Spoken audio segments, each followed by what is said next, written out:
Kanguva movie teaser trailer ముందు వచ్చిన teaser చూసినప్పుడు అబ్బో ఈ శివ మళ్ళీ సాయి సాయి ఏదో పెడుతున్నాడు గట్టిగానే అబ్బో తలకి నొప్పి సినిమా తీస్తున్నాడు అని అనిపించింది కానీ ట్రైలర్ తో మొత్తం ఆ కైండ్ ఆఫ్ ఆలోచనలన్నీ పటాపంచలైపోయినాయి. Definitely wonderful visuals. అంటే వండర్ఫుల్ అంటే ఉన్న బడ్జెట్ లో సూర్య లాంటి ఒక స్టార్ యావరేజ్ స్టార్ హీరోకి మంచి విజువల్స్ పెట్టాడు.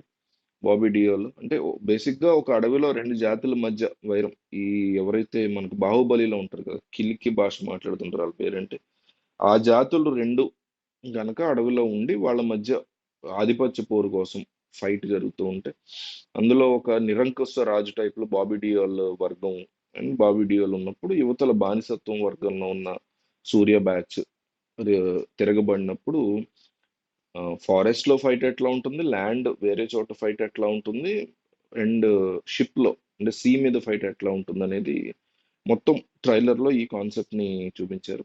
నాకు అనిపించింది ఏంటంటే బేసిక్ గా ట్రైలర్ చూసినప్పుడు ఇది ఎందుకో నాకు కమర్షియల్ గా వయబుల్ అవ్వటం కోసం సినిమాని సేల్ చేసుకోవటం కోసం కట్ చేసిన ట్రైలర్ లా అనిపించింది. ఎందుకంటే ప్రిమైస్ ని కానీ డైలాగ్స్ ని కానీ ఎక్కడా కూడా హైలైట్ చేయాలి. కంప్లీట్ గా యాక్షన్ సీక్వెన్సెస్ విత్ ఏ రకమైన విజువల్స్ ఉన్నాయి, బెస్ట్ విజువల్స్ అని చూపించేశారు ట్రైలర్ లో అని నేనైతే అనుకుంటున్నాను. సో అది ఎప్పుడు వెంటనే ఏమవుతుంది, కమర్షియల్ గా మీకు డిస్ట్రిబ్యూటర్స్ నుంచి బయర్స్ నుంచి వెంటనే పర్చేస్ చేస్తారు. మేబీ అలా జరిగి ఉంటుంది అనుకుంటున్నా. ఇది తమిళ్లో తీశారు, తెలుగు, హిందీ, కన్నడ, మలయాళంలో ఈ మూవీ వస్తుంది. సో పాన్ ఇండియా ఫిలిం కింద కన్సిడర్ చేయొచ్చు. విజువల్స్ మాత్రం టాప్ నాచ్ ఉన్నాయి. దేవిశ్రీ ప్రసాద్ బ్యాక్గ్రౌండ్ మ్యూజిక్ కూడా చాలా బాగా ఇచ్చాడు. అయితే ప్రిమైస్ ని సరిగ్గా బిల్డ్ చేయాల. ఇప్పుడు సినిమాలో హీరోయిన్ దిశా పటాని ఉంది, దిశా పటాని కూడా చూపిలా, దట్స్ ఓకే. బట్ ప్రిమైస్ ని చాలా జాగ్రత్తగా బిల్డ్ చేయొచ్చు.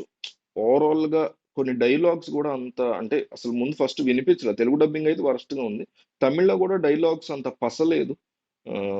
సో మరి మూవీలో అంటే టీజర్ చూసి ఎట్లా అయితే ట్రైలర్ ఎట్లా ఉండదు అనుకున్నానో ఆ లెవెల్లో ఉంది కాబట్టి మూవీ కూడా అల్టిమేట్ గా ఉండాలని కోరుకున్నా. బట్ శివ మీద నాకు అంత డైరెక్టర్ శివ మీద అంత నమ్మకం లేదు. వేదాళము ఇవేవో తీసాడు అతను. సో లాస్ట్ లో కాజల్ డాన్స్ వేస్తుంటది ఆ సినిమా, అది అజిత్ హీరో సినిమా, చాలా దారుణంగా ఉంటుంది ఆ సినిమా. ఆ టైప్ ఆఫ్ సినిమాలు తీసాడు. సో అతని నుంచి పెద్దగా నేనైతే ఏం ఎక్స్పెక్ట్ చేయట్లేదు. సో చూడాలి ఎట్లా ఉంటుందో. బట్ ట్రైలర్ కట్ మాత్రం నేను ఇందాక చెప్పినట్టు విజువల్స్ పరంగా వెరీ ఇంట్రెస్టింగ్ గా కట్ చేశారు. సో కమర్షియల్లీ తెలుగులో అండ్ తమిళ్లో కూడా గట్టిగా వైబుల్ అవుతుంది, జనాలు బాగా మాట్లాడుకుంటారు ఈ ట్రైలర్ గురించి. సో అల్టిమేట్ గా స్క్రీన్ మీద శివ తనని తాను ప్రూవ్ చేసుకోవాలని అండ్ సూర్యకి ఒక మంచి బ్లాక్ బస్టర్ పడాలని కోరుకుందాం.